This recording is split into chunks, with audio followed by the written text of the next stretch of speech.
I'm Bob. I'm Jade. And this is Rob, and this is the Goin Show with Vagabond 3. Hi. This week we're doing Hong Kong. But not just Hong Kong as a whole, we're doing things you do in Hong Kong for free or cheap. From the second year plan lands to all the sites that you want to see in Hong Kong, we're going to show you things to do for free or cheap. So let's just get started. Okay, so you've landed in Hong Kong International Airport and you're picking up your bags, and in the main terminal you think, I need to make a phone call. I need to call my hotel. How do I get there? I need to meet my friend. You can do it for free. There's phones that are set up in the main terminal that say courtesy phones, and they are that. You can make local phone calls for free. So. But before you leave the terminal, make sure to get your octopus card. They come in a bunch of different kinds. Now, what it is kind of like what in the U.S. we call a pay-as-you-go credit card. Mm-hmm. You put some cash on it, you can carry it around. You don't have to swipe it anywhere. You tap it. It's taken at convenience stores, which is great because Hong Kong is the most densely populated city for 7-Elevens. And so you can use it there. You use it for the metro, which is where it started. You can use it at fast food restaurants, places, I'm sure. So make sure you get that. And the great thing is when you get done with it, you can take it back on your way out of the city and you get your money back. So maybe you already know what you want to do, but maybe you haven't decided. So actually, you can go over to discoverhongkong.com. They have sample itineraries you can choose from. You can drag and drop different things that you want to do, so it's special to you. I really like nowguides.com. They have itineraries already done out in different day increments, 3 days, 7 days, and also for different types of journeys. And another great thing they have is top 10 lists of activities around the city, such as nightlife, hiking, outdoorsy type things, food. Invaluable resource, I think. Awesome. So now you want to see the city, but maybe on a broad view. Before you get into it. Yeah, before you get into the nitty-gritty. So there's two ways that we like. You can do the double-decker bus. Which, immediately when I hear double-decker bus, I think tourist trap.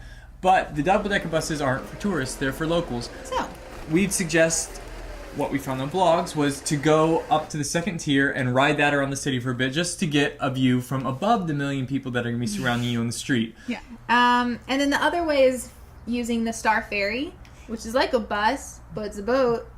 It's like a bus one. It's like a ferry, so you can see the skyline of the city and get a big picture before you really delve in, or while you're going through it. We've never been to China before, so we're really interested in the culture classes. They have something called Cultural Kaleidoscope with the Hong Kong Tourism Board.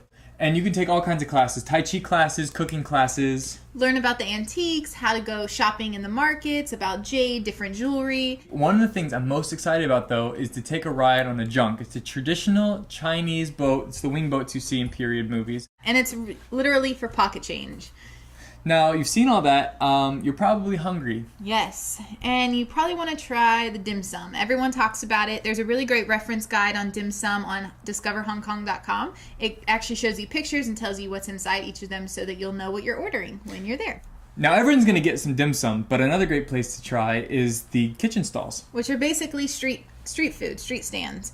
There's two really great sites. One is gohongkong.com. It talks about where the main streets are for these, what are their busiest hours, what time should you go. And then there's another one, playtotheday.com, which is a more personal view of this guy's experience traveling and what he ate in Hong Kong. These kitchen stalls are a great way to experience local cuisine and stay on track with the rest of your day. Perfect.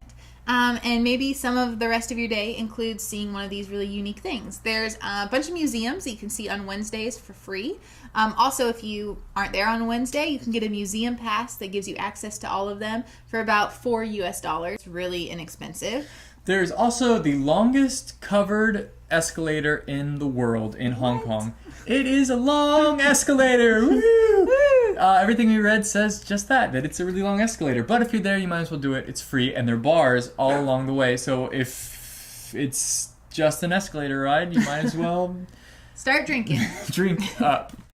And maybe after you get off the escalator, you want to continue drinking. They have really great happy hours in Soho, which is really trendy with expats and tourists and a lot of British, Irish, and Aussies. So we'll check it out. Cool. We love those people. A lot of the happy hours, actually, they're like buy one, go in free drinks like we're used to, or if you buy a pint, they give you free appetizers, free finger food, so you can get a little munchie in with your beer. And what better to do when you're drunk than see a laser show, which is free in Hong Kong every night at 8 o'clock. It shoots off from the high skyscrapers into the sky. You can see it from all over the city, and on special occasions, they use fireworks. So it is definitely worth checking out. Now, like we said, you can see it all over the city. Let's talk about getting out of the city a little bit, though. And let's start with, if you're going to see this laser show, a great place to see it from is the Peak. Right. The Peak is a high hill overlooking Hong Kong. Mm-hmm. It's got a shuttle that runs right to it. We'd suggest taking the bus, save a few pennies. Yeah.